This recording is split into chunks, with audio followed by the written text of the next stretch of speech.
Wal muradu bil hajari huna, dan ada pun murad yang dimaksudkan dengan hajar ni kullu jamidin tahirin qali'in ghairi muhtaramin fala yujzi'un najisu wala ghairul qali' limalusatihi au rakhawatihi masalan wala al muhtaram wala al muhtaramu ka kutubil ilmi syar'i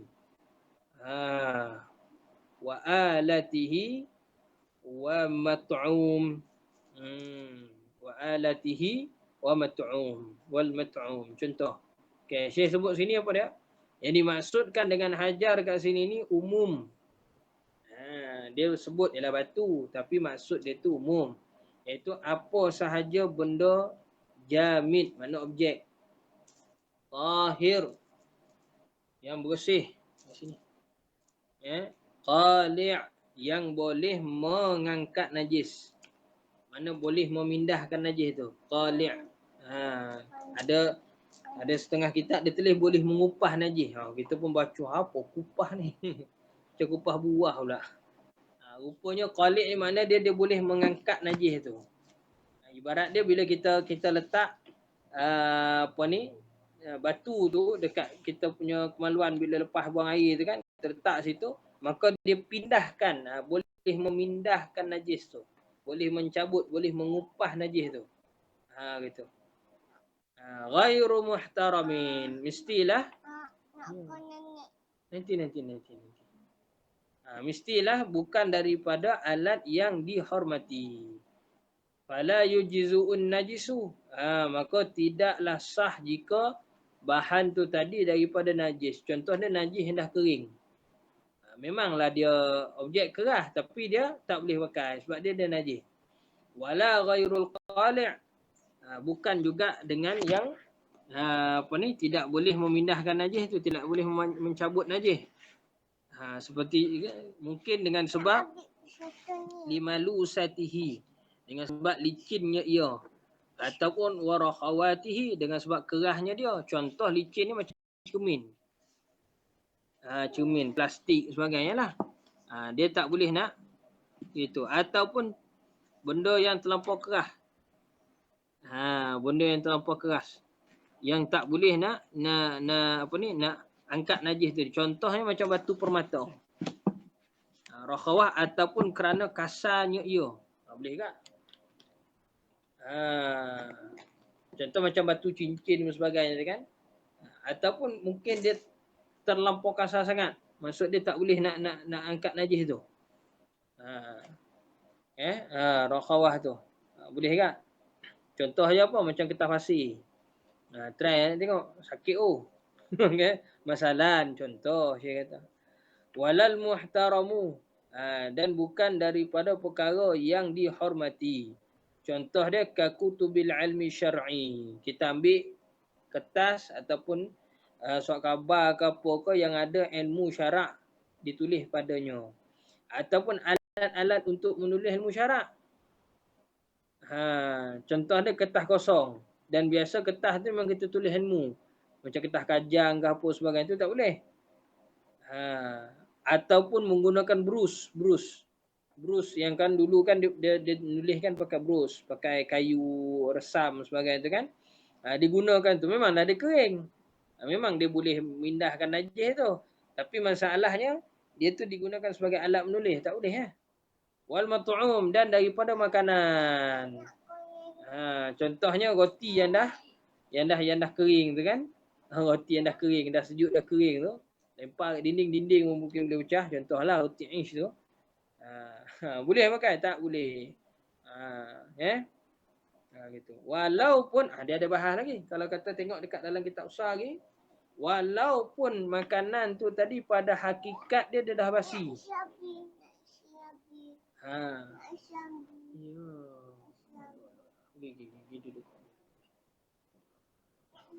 Walaupun makanan tu tadi dia dah basi, pun tak boleh juga kita pakai. Contohnya macam roti tu dah rosak kan, dah berkulat. Contohlah dah berkulat. Dia kering dah berkulat. Kita pun pakai nak buat istinja, boleh tak? Tak boleh. Kenapa? Jawapan dia memang kita tak makan, tapi binatang boleh makan. Masih lagi dia kira sebagai muhtaram.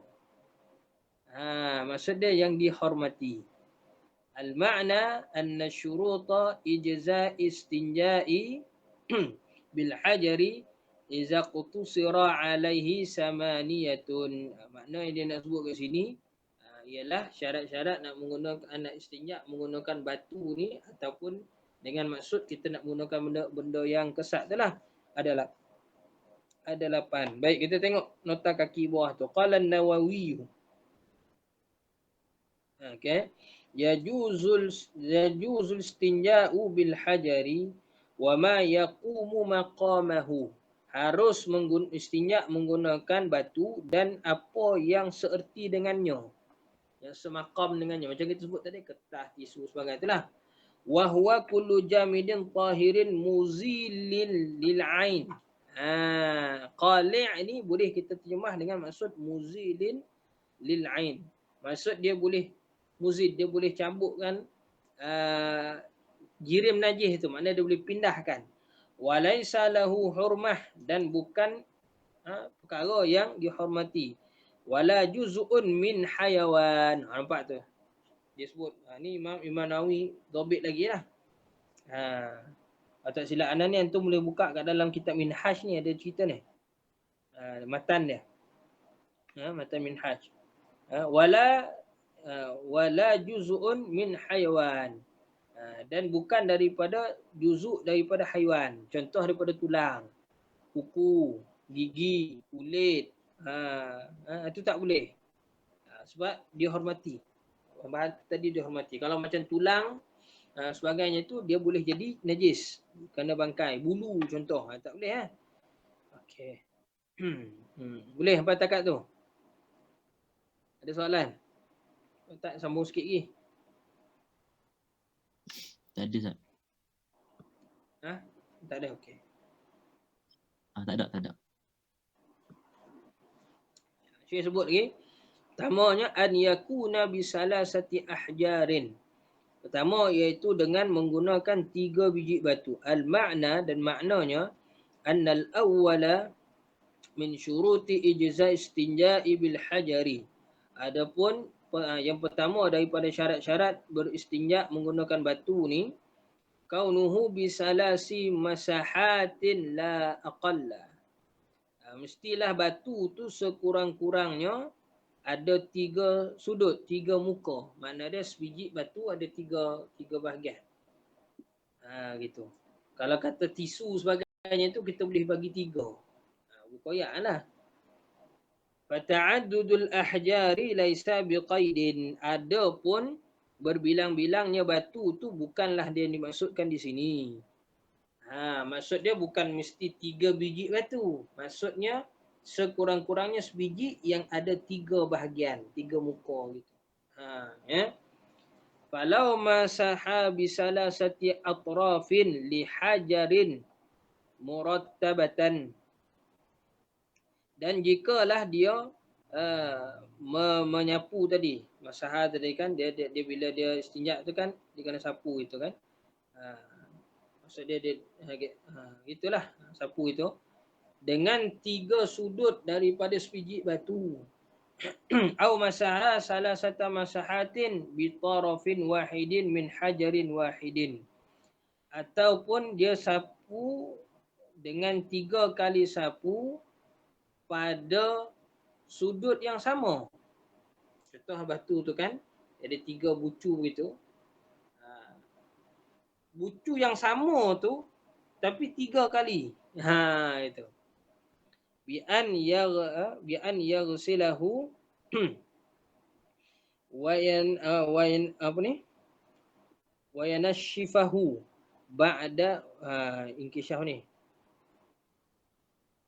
Okey. Ba'da kulli masahatin kafah. Iaitu dengan cara bila dia buat gitu tadi, maka membersihkan tempat itulah keluar najis tu tadi, dan memang dia mengangkat najis tu. Dengan setiap kali dia sapu tu tadi, maka cukup. Maksud dia apa? Syekh nak kata sini, walau dengan sebiji batu menggunakan 3 muka dia tu, 3 bucu dia, 3 sisi dia. Ataupun sebiji batu yang mana 3 kali kita sapu tu tadi menggunakan bucu yang sama. Bucu yang sama. Tapi 3 ruang. Begitu. Mana mungkin batu tu besar ke contohlah. Kafah. Cukup. Tapi nak kena ingat, maksud dekat ni 3 ni ialah sekurang-kurang. Sekurang-kurang. Mana 3? 3 kali itulah 3 kali kita sapu tu. Ada dengan memang 3 biji batu ataupun dengan sebiji batu yang 3 sudut, kita guna 3 sudut sekali, atau sebiji batu yang memang ada 3 sudut tapi kita guna 1 sudut je. Tu maksud dia tu, syekh situ. Kalau kata memang kita buat gitu bersih dah. Maka bila bersih dah okeylah, sah. Tapi kalau katalah kali ketiga tu kita letak basah lagi batu tu. Maksud dia wajib kena guna kali keempat. Gitu kena buat keempat pula. Jangan kata 3 kali je. Tapi kali ketiga tu basah lagi. Maka belum lagi sempurna, belum lagi sah istinja kat situ. Itu nak kena faham situ tu. Okey. Boleh faham kan? Maksud dia cara macam ni istinja. Contoh, sebagai contoh. Minta maaf lah. Contoh ni nak tunjuk bagi faham lah ni. Kita ada batu, sebiji batu. Ataupun mungkin berbiji-biji batu lah. 2, 3, 4, 5 contoh lah. Tak kisah baik. Tempat keluar najis tu tadi, kita bukan gesek dia tu. Kita letak batu tu. Ataupun mungkin pusing sikit je. Letak, pusing sikit.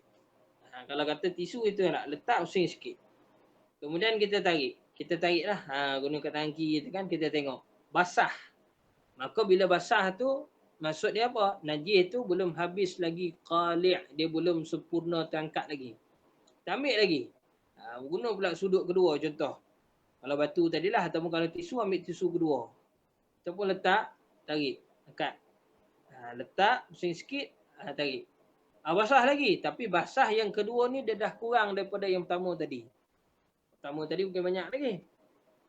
Kemudian, yang kedua pun basah lagi. Tapi dah kurang dah. Ambil lagi yang ketiga, letak. Sekiranya kali yang ketiga tu kering, maka sah dah tu. Bila kita letak, kering. Kita angkat, kering. Keringlah batu tu ataupun tisu tu tadi kering. Mana tak ada najis dah tu. Tak ada najis melekat dah dekat alat tu tadi.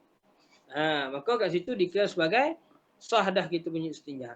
Tapi bila letak kali ketiga, angkat, basah lagi. Contohlah, sikit.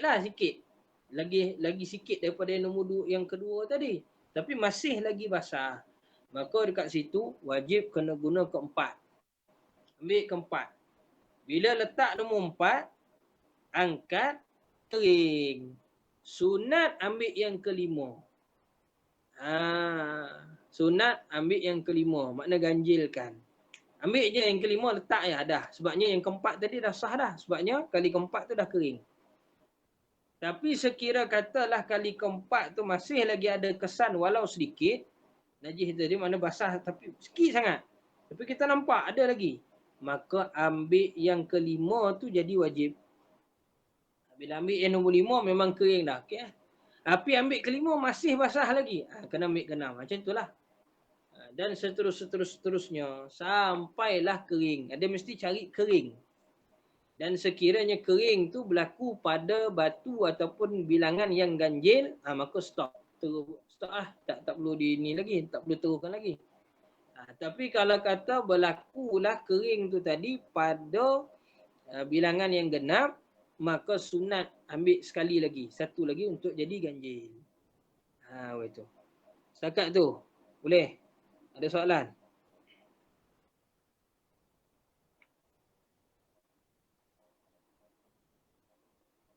Tak ada tak? Yang lain?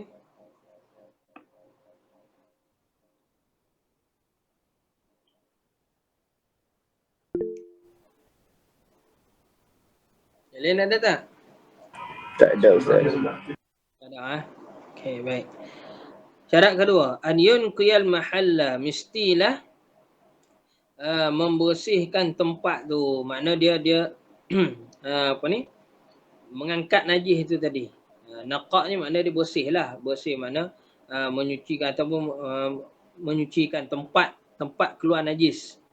Al-muradu bi mahalli huna, adapun yang dimaksudkan dengan tempat keluar najis ni iaitu as-safhatu. Safhah ni iaitu lubang tempat keluarnya kencing orang perempuan. Safhah dia panggil. Wal hasyafah iaitu lubang keluar najis air kencing lah. Yang safhah tadi pun keluar air kencing bagi orang perempuan. Wal hasyafah tu ialah lubang tempat keluar kencing bagi orang lelaki-lelaki. Wa zahiru farjil mar'ati, dan zahir daripada faraj orang perempuan. Silap minta maaf. Safhah tu tadi minta maaf. Safhah tu ialah dipanggil apa? Bibir dubur. Bibir dubur. Bibir dubur. Kita buat tempat keluar air besar tu kan? Bibir dia tu. Itu panggil safhah. Minta maaf. Safhah tu ialah bibir dubur. Hasyafah ni iaitu lubang tempat keluar air kencing kepada orang lelaki lah. Minta maaf sikit lah. Kalau bahasa orang kampung dia sebut kepala takuk. Bahasa tu. Wa zahiru farajil mar'ati, dan zahir bagi farah orang perempuan. Bagi farah orang perempuan. Zahir dia. Zahir. Okay. Tu.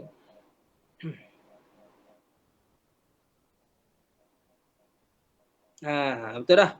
Tengok bawah tu. Dia detailkan lagi. Wasafhatu ma yatadammanu 'indal qiyam, iaitu dua bibir yang bertangkup, yang berkatup apabila kita berdiri. Apabila kita berdiri dia tutup. Apa dia tu? Tu lubang dubur lah tu. Bibir dia tu, bibir bagi lubang dubur. Gitu. Wal hasyafah ra'suz zakari. Dan hasyafah tu ialah kepala zakar. Itu. Okey. Bawah sikit. Qaulu ma yatadammu ay minal al-yataini. Al-yataini makna bibir dubur lah tu. Okay. Al-makna anna saniya min syuruti ijza' istinja'i bi hajari. Adapun yang kedua daripada syarat-syarat beristinja' menggunakan batu ni atau benda kesat ni, an yunqiya mustanjil al-mahalla. Mestilah orang yang beristinja' ni tadi membersihkan tempat keluarnya najis tu. Ai yunazzifahu bihaisu la yabqa illa asarun. Mestilah kena bersih. Tak tinggal apa pun melainkan kesan. Kesan ni yang tak nampak lah. La yazulu illa bisighari hazafi. Dan tidak boleh hilang tu melainkan dengan sighari hazafi. Maksud dia kita menggunakan tadilah alat yang kecil untuk nak menghazafkan dia. Itu asar tu. Kesan najis. Makna mungkin ada melekat tapi kita tak nampak. Nak hilang betul-betul kena bergalu sikit. Itu maksud itu panggil asar. Awil ma' ataupun guna air terus. Kita guna air terus. Fa iza lam tunqis salas masahatin alwajibah wajabal inqa'u biziyadati alaihinna. Ni macam Ana sebut tadi lah. Jikalah kalau kata kita sapu 3 kali tu tak juga bersih-bersih, tak jadi bersih, maka wajib untuk tambah dari yang 3 tadi jadi ke 4, 5 macam Ana sebut tadi lah. Gitu. Okay. Satu bab sikit nak sentuh sikit. Sebab baru ni macam ada orang viral kan dekat dalam Facebook macam-macam. Kita pasal bila mandi wajib, tak wajib cangkung. Ni masalah. Mandi wajib tak wajib cangkung dia kata. Cukup lalu-lalu air itu dah. Yang komen tu pula minta maaf lah. Minta maaf lah. Ada kat dalam grup ke dalam Facebook. Sejak Ana baca lah. Yang komen tu orang perempuan kat. Dia kata tak wajib pun cangkung. Yang asalnya bermula daripada video yang Ustaz Zaidrus. Orang tanya Ustaz Zaidrus macam mana cara nak mandi wajib tu. Jadi Ustaz Zaidrus jawab lah. Ratakan air ke seluruh badan, kemudian kamu cangkung. Bila cangkung tu, jiru air dekat kemaluan tu, jadi dia jadi lalulah air dekat dubur ataupun dekat farash bagi perempuan lah. Lepas tu ada pula yang komen kat bawah tu kata tak wajib pun, cukup dengan sekadar lalu air. Ni masalah kat tu. Macam mana air tu nak kena pada zahir dubur tu tadi. Sebabnya bibir dubur tu dikira anggota zahir. Macam kita ni, bibir mulut kita ni. Ni zahir. Jadi zahir tu kena basuh. Wajib kena basuh. Wajib kena sapu, ratakan air kat situ. Kalau kata kita tak cangkung, macam mana nak kena? Kita berdiri macam mana nak kena? Jirulah macam mana pun tak kena. Dia kena cangkung. Dia kena cangkung. Dan ada kaedah dia yang diajar dekat dalam kitab-kitab Jawi pun ada. Tak silap Ana ada share dekat wall Ana. Ada seorang ustaz di pondok mana tak ingat. Dia dapatkan kitab. Kaedah daripada kitab ulama, kitab Jawi lama lah. Dia baca kitab tu, lupa nama kitab tu dah. Sabila Muhtadin ke apa kah. Dia pun tangkap gambar. Ni syarat mandi wajib. Itu kena cangkung. Dia sebut situ. Kena mencangkung, mencengkong. Maknanya kena duduk lah. Kena duduk rendah. Itu baru dia akan terbuka. Mulut apa dia dipanggil bibir farah dan juga bibir dubur tu. Kalau tak sah lah mandi wajib. Tapi kalau kata benda tu tak settle ke, masalah lah. Dan itulah yang berlaku pada masyarakat kita sebenarnya. Hakikat yang berlaku dalam masyarakat kita gitulah. Terutama sekali bila orang nak kahwin. Satu bab juga. Jadi antum sama-sama lah. Tanamkan tekad betul-betul, balik ke Malaysia, bantulah sama-sama. Terangkan mu buat fardu ain. Tak payahlah yang rewang buat takrih hadis ke apa sebagai kau orang. Sabarlah dulu. Nak hukum hadis sahih hasan dan sebagainya, sabar. Itu ilmu fardu kifayah. Nak ajar usul fiqh, buka balik ke kampung, ambil taliah mengajar negeri masing-masing, buka kitab apa usul fiqh. Wah. Sabar dulu. Masyarakat kita dekat Malaysia ni sangat-sangat lemah berkenaan dengan fardu ain. Sampai tu tahap baca bismillah pun tak boleh. Baca bismillah, baca Fatihah tu tak betul. Bukan kata baca Fatihah tak betul, huruf alif bata pun tak kenal. Ada. Tambah kalau antum manalah tahu kan, ada rezeki nanti boleh dapat dakwah belah-belah Borneo sini, Sabah, Sarawak atau di Labuan ni, antum tengoklah nanti masyarakat macam mana. Beza sikit lah kalau kita kat Semenanjung, Tok Guru semua ramai. Kalau sini dia agak kurang, bukan tak ada tapi kurang. Tambah pula kalau pergi ke pedalaman-pedalaman tu lagi lah. Tak apa, sama-sama lah nanti insyaAllah. Baik, kita tengok nombor 3 pula. Wa alla yajifan najasu. Mestilah najis tu tadi tidak kering.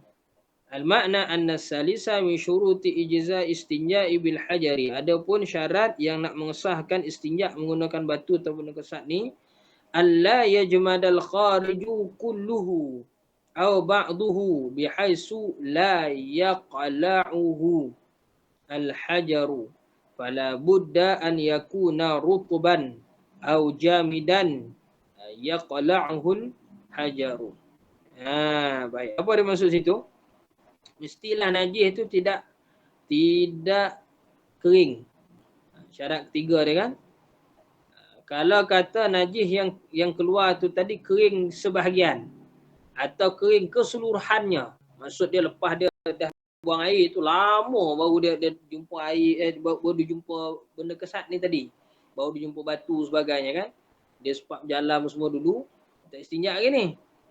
Maka dekat situ bila dah kering saja, maka memang kalau dia gunakan benda kesat ataupun guna batu, memang dia takkan boleh bersihkan najis itu tadi sebab dah kering. Sama ada kering separuh ataupun kering keseluruhan. Kalau separuh, yang basah separuh tu sajalah boleh dia iklak, dia cabut ataupun dia kupas tadi. Dia angkat najis tadi. Kalau kata yang kering tu dah tak dapat dah lah. Sah tak istinja situ? Tak sah. Maka dekat situ wajiblah kena guna air. barulah sah istinja dia. Wajib dah kena guna air. Bila syarat-syarat yang 8 ni tak cukup satu, maka orang tadi tak boleh dah guna benda yang kesat. Dia mesti guna air. Wajib guna air. Tu. Sebab guna air mudah. Jiru, gosok-gosok, niat dah settle masalah. Gitu ya. Tambah pula kalau air tu jiru nyak-nyak pula. Lagilah. Kompom sah. Segayung pun sah dah. Ini kan pula kalau kata satu baldi contoh. Ataupun satu tong kat rumah. Ataupun satu khazan. Sinyak dia seorang ni habis satu khazan. Contohlah kan. Waliyahzubillah. Contoh. Maka kat situ. Kalau bila dah kering sebagainya tu, dia tak boleh dah guna benda kesat. Dia mesti guna air. Okay, seterusnya yang keempat. Wa an la yantaqila. Mestilah najis tu tak berpindah-pindah. Bahasa kampung dia kalau nak sebut, tak bersepah. Dia tak tersepah daripada tempat keluar dia tu. Pergi ke punggung ke dan sebagainya kan. Kalau kata zakar tu turun pula pergi ke tempat-tempat lain lah. Sensor sikit tak boleh cakap lebih. An-rabi'a min syuruti ijza'il istinja'i bil hajari. Adapun yang keempat daripada syarat-syarat untuk nak mengesahkan istinja gunakan benda kesat ataupun batu ni, wa an la yantaqil al-khariju amma istaqarra fihi indal khuruji wa illam yujawizu as-safhata wal hashafata. Mestilah najis yang Quran la yantaqila, mestilah tidak sepah lah bahasa kita. Najis yang keluar ni tadi daripada tempat keluar dia tu. Tempat yang dia keluar iaitu daripada yang kita sebut tadi, 3 tadi tu kan. Zahir farash, bibir dubur ataupun lubang zakar. Tu. Mana dia tak sepah tepi pergi mengalin tempat lain apa sebagainya. Kalau dah jadi macam tu, maka wajib kena guna air. Tak boleh dah guna batu ataupun benda kesat. Sebab guna batu benda kesat ni dia kita macam anda sebut tadi, dia letak gitu. Dia tak boleh gesek. Kalau kita gesek dia akan pindah tempat lain. Kita nak kena faham kenapa kata tak boleh gesek tadi tu. Dia akan berpindah keluar daripada tempat khuruj dia tu. Itu tak boleh. Jadi kalau dah tergesek macam tu, dia dah pindah daripada tempat keluar dia tu, wajib kena cari air. Tak boleh dah istinja gunakan batu ni tadi.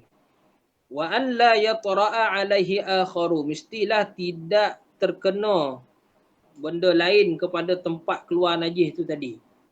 Al-makna annal khamisa min syuruti ijza' istinja'i bil hajari. Adapun syarat yang kelima daripada syarat harusnya menggunakan istinja' menggunakan batu ataupun benda kesat ni, alla yakhtalita bil khariji ghairu jinsihi. Mestilah tidak bercampurnya benda yang keluar ni tadi, ni najis tu tadi bukan daripada diri dia. Ghairu araqin wa ghairu araqin.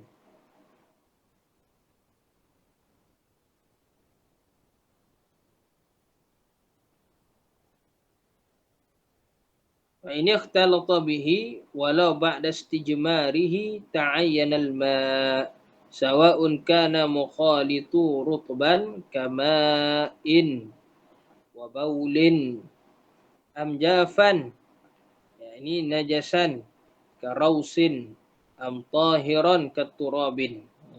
Tu Syekh sebut. Dia kecuali kat sini peluh tak apa lah. Arak kat situ ni peluh dia kecuali ghairu araqin. Bukan daripada jenis dia, bukan daripada jenis najis. Kecuali peluh. Peluh dimaafkanlah. Maksud dia kalau kata tercampur terkena dengan peluh, tak apa, masih boleh istinja guna batu atau benda kesat lagi. Kalaulah bercampurnya najis tu tadi, walau setelah kita dah istijmar, maksud dia kita dah mulakan istinja menggunakan batu. Maksud dia kita istinja kali pertama, kita buh kali pertama kan basah tadi tu kan. Kita nak buh kali kedua, terkena campur ataupun tercampur dengan barang-barang yang bukan daripada dia. Maka kat situ wajib kena guna air. Sama ada bercampur tu dalam bentuk perkara yang basah. Contoh dia bercampur dengan air lain. Air, terkena terpercik air ke sebagainya, kena kat tanya kemaluan yang baru kita buang air tadi kan, maka wajib kena guna air. Ataupun terkena dengan kencing. Kita buang air besar. Kencing tu tadi tak apa nak kawal punya pasal. Kan ada ke orang buang air besar kencing tak keluar? Kalau ada beritahu sikit. Hebat orang tu. Kalau kita buang air kecil, mana kencing tak semesti lagi buang air besar berak tu keluar. Tapi kalau kata kita buang air besar, mesti kencing keluar. Tapi kalau ada orang boleh buang air besar tapi kencing tak keluar, tu hebat. Hebatlah, hebat jadi sakit. Tapi kalau ada lah, beritahu kat Nah siapa orang tu. Ana pun nak belajar kat dia. Macam mana dia boleh buat benda macam tu. Okey. Sebab tak mustahil, benda tu tak mustahil. Tapi pelik lah. Kharukul adah kat situ tu. Okey, tak apa. Contohnya terkena kencing. Kita buang air besar tadi. Dalam masa yang sama kan kita kencing. Kita buang air kecil sekali. Jadi disebabkan sakit perut punya pasal, cirit-birit, maka keluar pula air kencing tu dah tak dapat kawal dah. Campur-campur habis semua. Contoh lah kan. Kena. Terpucik habis semua kena. Dekat kita punya punggung apa sebagainya. Maka kat situ wajib kena guna air. Ataupun mungkin dia terkena dalam bentuk yang jaf. Jafan, najisan pula. Dan dah lah kering. Najis pula benda tu. Contoh dia. Rausin, iaitu najis kering. Kita buang air dekat atas najis kering. Contoh, jadi dia terpercik, kena dekat tempat keluar dia tu tadi kan. Maka kat situ wajib kena guna air. Tak boleh dah guna, tak boleh dah nak guna benda-benda kesat tadi, tak boleh. Ataupun mungkin juga benda kering tapi suci. Contoh dia turab, debu. Ni buang air dekat mana? Kat lembah-lembah padang pasir tu kan. Kat lembah-lembah bawah tu. Ataupun buang air balik-balik batu sebagainya kan. Contoh. Ataupun pergi berjalan kat dalam hutan kalau kat Malaysia ni kan. Hiking apa ke.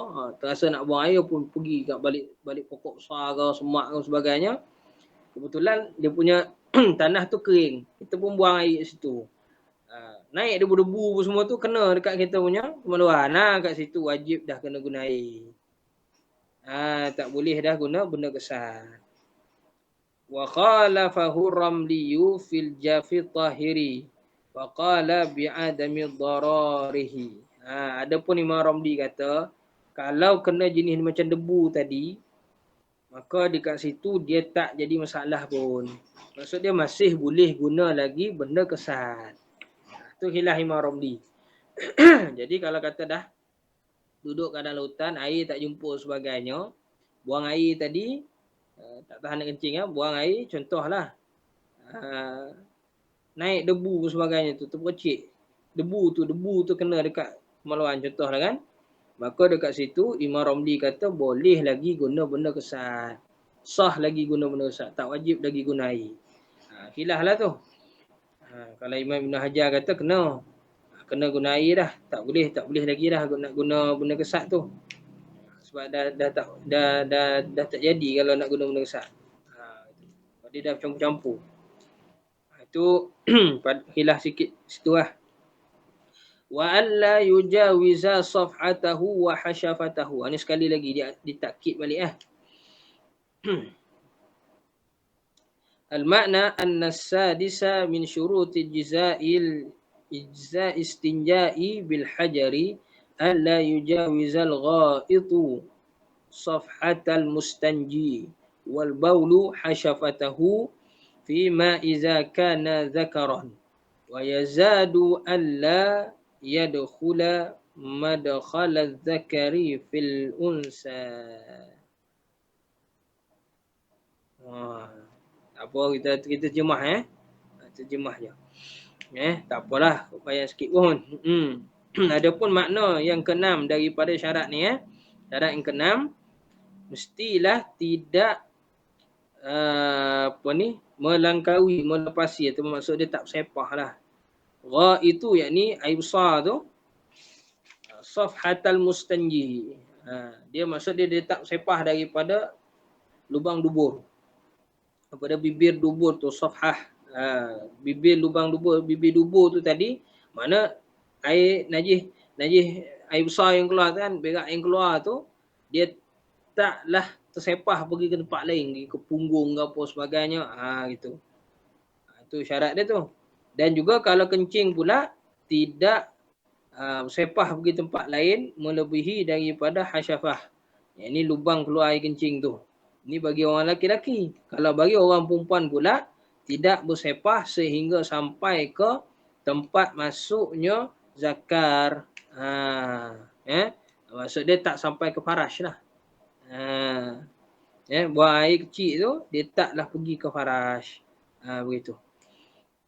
Okay, ini bagi orang perempuan. So kalau kata dah sampai ke situ, jadi dia dah tersepah dah. Bila dah tersepah situ wajib kena guna air. Orang perempuan ni kena hati-hati sikit lah. Kalau kata nak setinjak guna benda kesat ni, dia agak ni sikit, rumit sikit. Kalau orang lelaki dia masih boleh kawal lagi. Kalau perempuan dia payah sikit. Wa an la yusibahu ma'un. Mestilah tidak terkena air. Ni sama macam tadi tu. Ya tara'a alaihi akharu tu. Dia bukan macam tu. Tapi yang ni ditakkid lagi lah. Khusus pada air saja. Al-makna anna sabi'a min syuruti ijza' istinja'i bil hajari alla yusiba al-kharija ma'un walau litathhirihi kama marra. Mestilah tidak terkena air. Walaupun untuk nak menyucikan dia. Contoh. Bila kita nak istinja tadi, kita nak gabungkan dua-dua sekali. Kita nak guna benda kesat, kita nak guna air. Dalam pada kita nak guna benda kesat tu tadi, air yang kita ambil tadi terpocik kena. Terpocik kena dekat tempat keluar najis tu kan, dekat zakar dan sebagainya tu. Maka apa nak buat? Boleh lagi tak guna benda kesat? Tak boleh. Wajib kat situ kena guna air.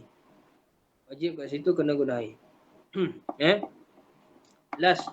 Wa an takunal ahjaru tahiratan. Ini syarat dia lah. Mestilah menggunakan batu yang suci. An-nasamina min syuruti ijza' istinja'i bil hajari taharatul ahjaril mustanji biha. Mustanji biha. Ini alat lah. Mustanji biha ni makna alat. Fala yasihhu bin najasati wala bil mutanajjisati. Payah sikit baca. Maka mestilah batu tu tadi suci ataupun benda kesat tu suci. Bukan daripada benda najis ataupun bukan daripada benda asal suci tapi terkena najis. Maksud dia orang dah guna batu tu, kita ambil batu yang sama kita guna pula. Tak boleh. Sebab dia dah jadi mutan najis. Dia dah jadi mutanajjisah. Mutanajis. Okey. Wallahu ta'ala alam.